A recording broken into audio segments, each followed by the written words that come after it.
Ana se movía con la gracia de quien conoce su camino, una joven brillante cuya sonrisa iluminaba los pasillos de la corporación.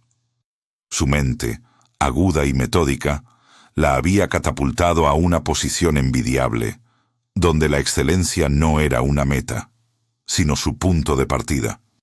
Cada proyecto que tocaba florecía, cada idea que compartía se convertía en un motor de innovación. Su futuro, en aquel entonces, se extendía ante ella como un lienzo inmaculado, repleto de promesas y de un ascenso profesional casi garantizado.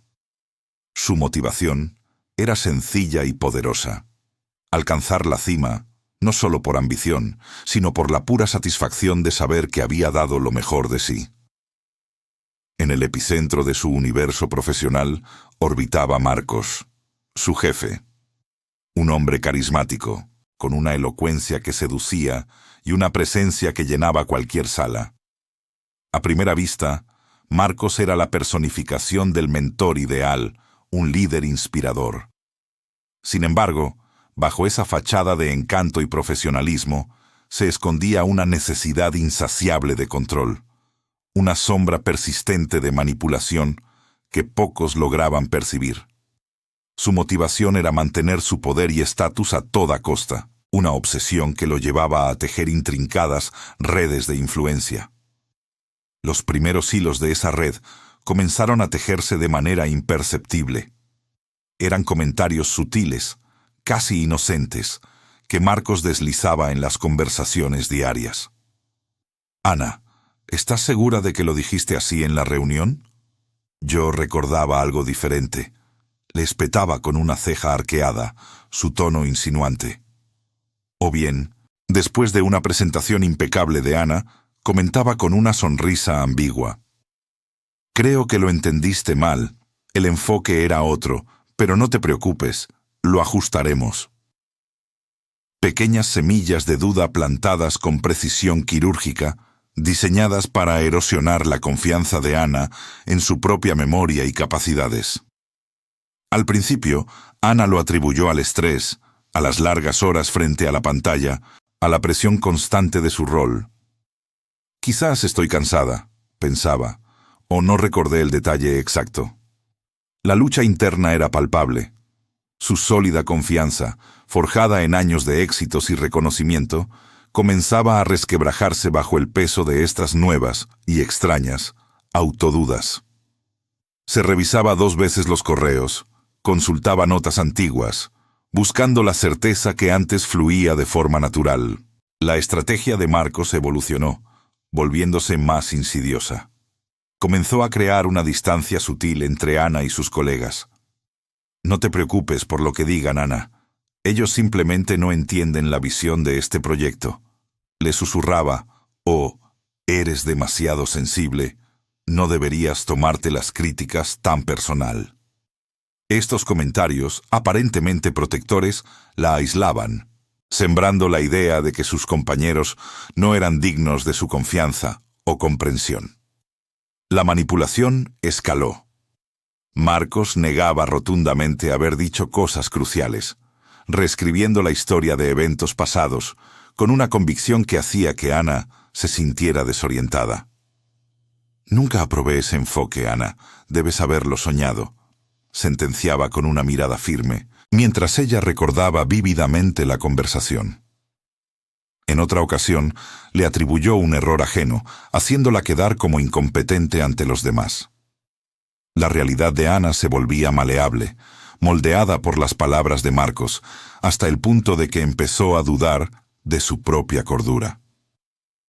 Un día, mientras revisaba archivos antiguos en su bandeja de entrada, Ana tropezó con un correo electrónico. Era una confirmación de Marcos, explícita y sin ambigüedades, aprobando precisamente el enfoque que él había negado haber autorizado una semana antes.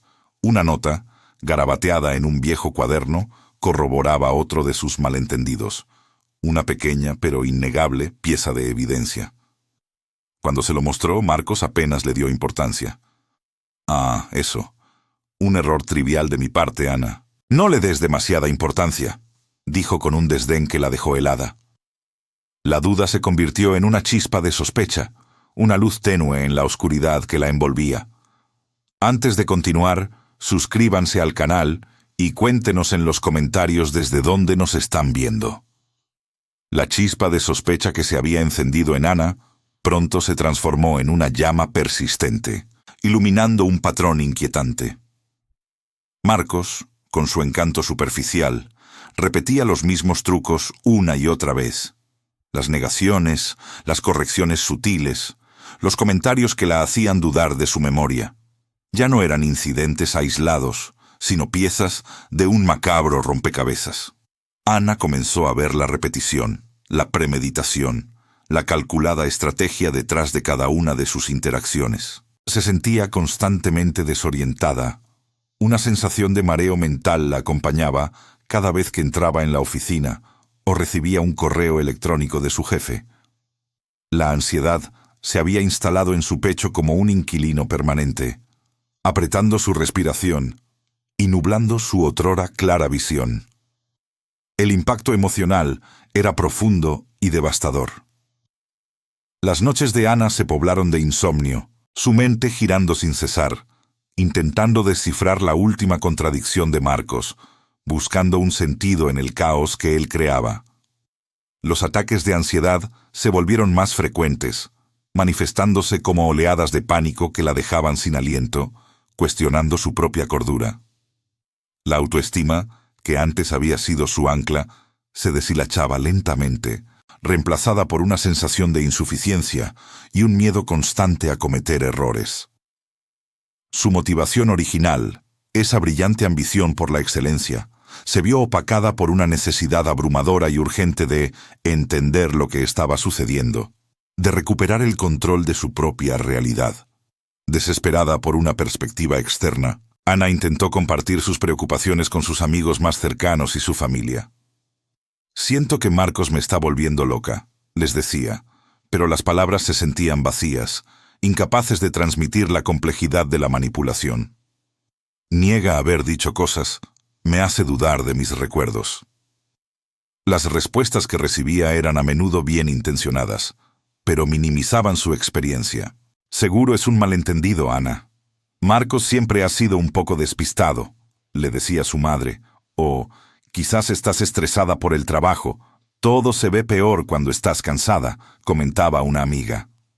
Estas reacciones, aunque sin malicia, solo sirvieron para reforzar la sensación de aislamiento de Ana, haciéndola sentir aún más sola en su lucha. Marcos percibió la vulnerabilidad de Ana y apretó las tuercas.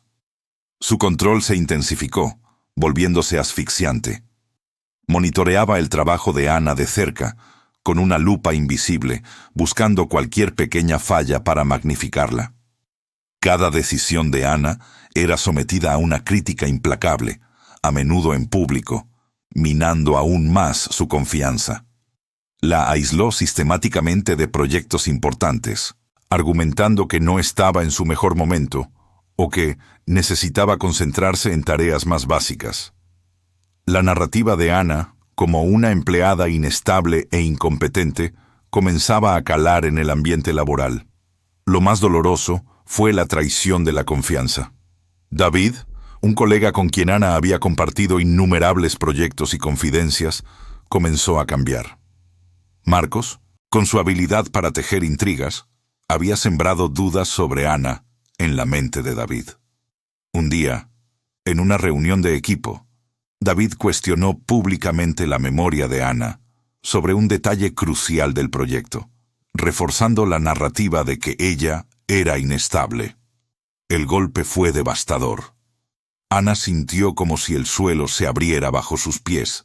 La última pizca de seguridad que le quedaba se esfumaba. Sin embargo, en medio de esa profunda herida, algo se encendió en Ana.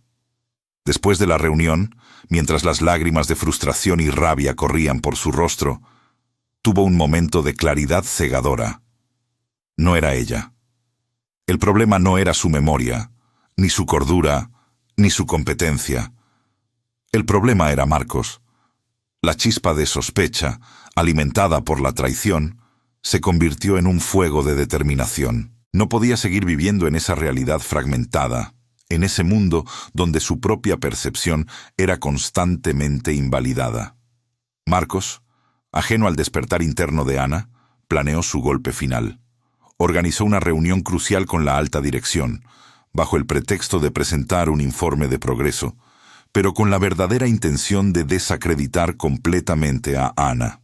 Había preparado pruebas fabricadas, correos electrónicos manipulados y testimonios distorsionados, todo diseñado para pintar a Ana como una empleada errática e incompetente. La trampa estaba lista, y Marcos sonreía, convencido de que su control era absoluto. Durante la reunión, la tensión era palpable, un denso velo que se cernía sobre todos los presentes. Marcos, con su aplomo habitual, presentó su caso con una elocuencia ensayada, desgranando cada prueba con una calma escalofriante. Ana lo escuchaba, su corazón latiendo con fuerza en su pecho, pero una nueva fortaleza irradiaba de sus ojos. Ya no era la joven insegura que dudaba de su propia cordura. Una determinación férrea se había forjado en las profundidades de su desesperación. No lo confrontó directamente con acusaciones, sino que esperó su momento, observando cada inconsistencia, cada pequeña grieta en la fachada pulida de Marcos. Cuando le llegó el turno de hablar, su voz, aunque inicialmente temblorosa, ganó firmeza con cada palabra. No refutó cada una de las mentiras de Marcos.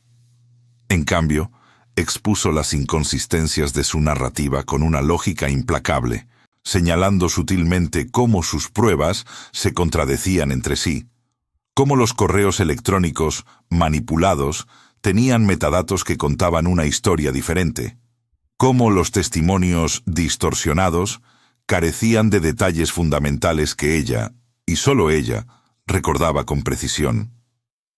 Justo cuando Marcos se preparaba para desacreditar el último punto de Ana, una voz clara y resonante interrumpió el silencio. Era Laura, una colega que había trabajado de cerca con Marcos en el pasado y que, hasta ese momento, había permanecido en silencio, observando el drama con una expresión indescifrable. Laura, quien también había sido víctima de Marcos años atrás, aunque de una manera más sutil, había reconocido el patrón de inmediato. Había recopilado discretamente sus propias pruebas, correos electrónicos guardados, notas detalladas de reuniones y conversaciones.